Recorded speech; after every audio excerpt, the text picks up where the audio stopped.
welcome back to the channel. I'm still working on the first course of the retaining wall, and I got some pretty big boulders to deal with, so I'm taking measurements before deciding on their location. The reason for this is pretty simple. It's very difficult to move one of these stones in the right place. So once you have it there, you really want to make sure that this is the spot that they're going to stay and that you're not going to have to change your mind, remove them and put something else in their place. I also continue to use some gravel to help make these custom holes that I discussed in the last episode.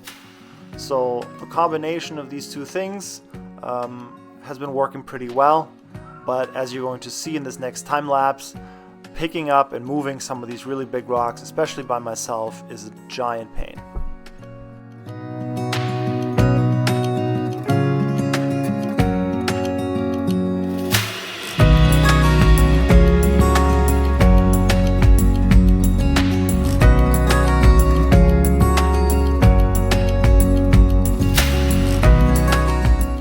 Something else that I'm attempting for the first time in my life is what I think is called dressing the stones, so giving them shape with a hammer, in this case a sledgehammer, because it's a pretty big feature that I'm working on.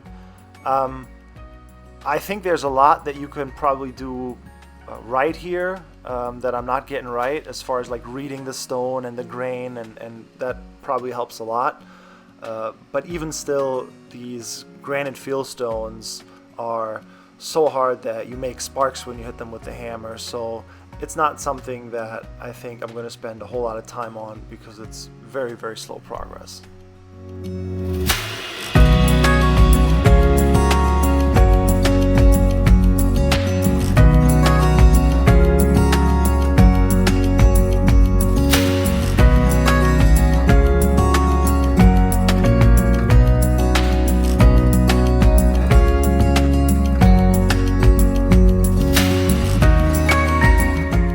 At this point, I'm making slow but steady progress and placing about one of these big stones per day.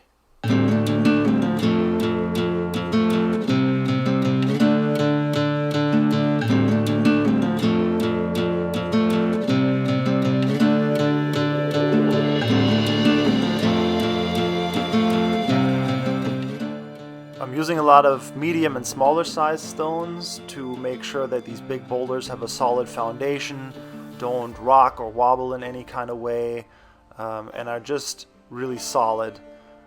You're not going to see most of this eventually. It's going to get buried in fill, but I think it's going to make a difference in the longevity of this wall.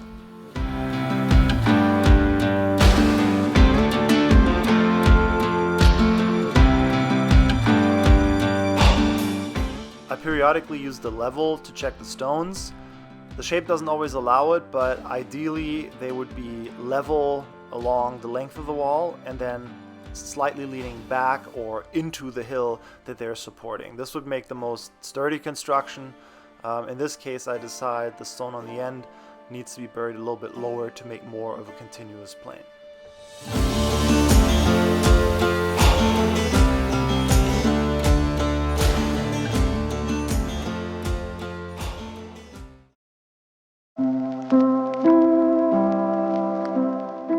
With the first course of the wall mostly done, I decide to backfill this a little bit to really secure the stones in their positions before going higher.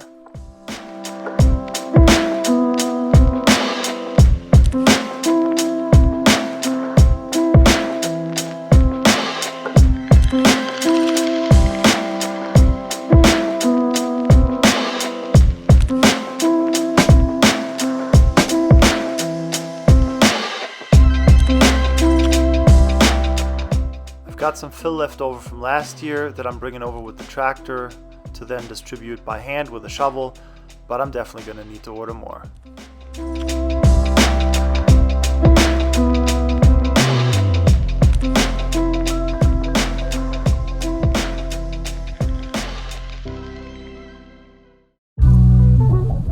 I want to start the second course from the corner again because I believe that's the most important point and needs special stones. I know a place where I can grab some very flat and very square stones, so I'm picking them up, bringing them over, and trying them out.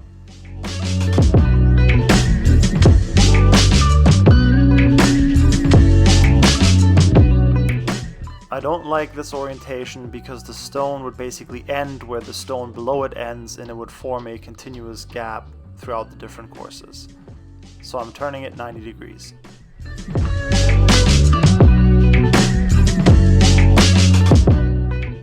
This is better because the stone spans the gap below it.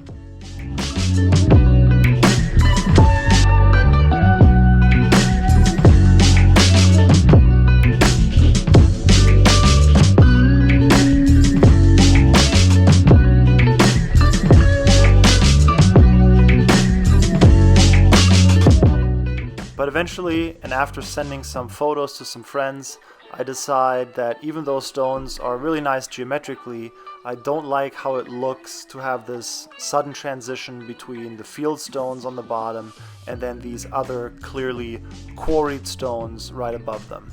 So I'm putting them back aside for later use. I'm hoping to convert them into capstones for this wall instead. So I'm doing exactly what I said at the beginning to not do, which is bring over really heavy rocks, try them out, and then decide that they're not in the right place. You're gonna see me continue to do this for a little bit, but eventually I get a good start and I start making some progress.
So far I've just been eyeballing the straightness and the batter of the wall, and have made a conscious decision against using a mason line, but now's the time to put one up to give me a final height to build to in order to place the capstones on top eventually.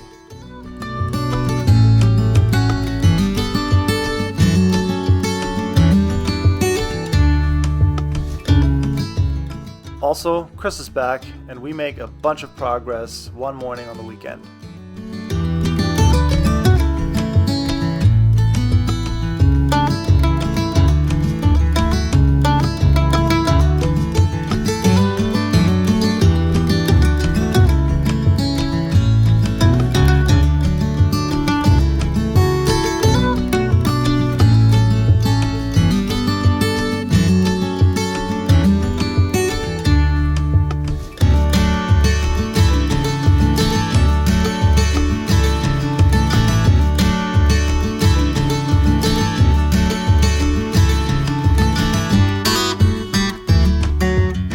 By the way, I finally invested into a little microphone, so hopefully if you've seen any of the previous episodes, you notice an improvement in sound quality.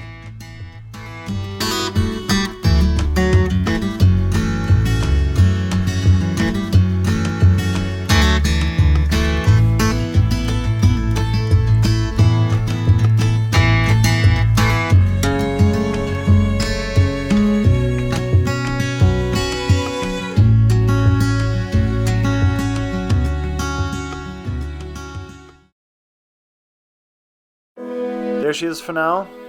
I'm having so much fun with this project, and I'm really loving how this is turning out. Thanks for watching.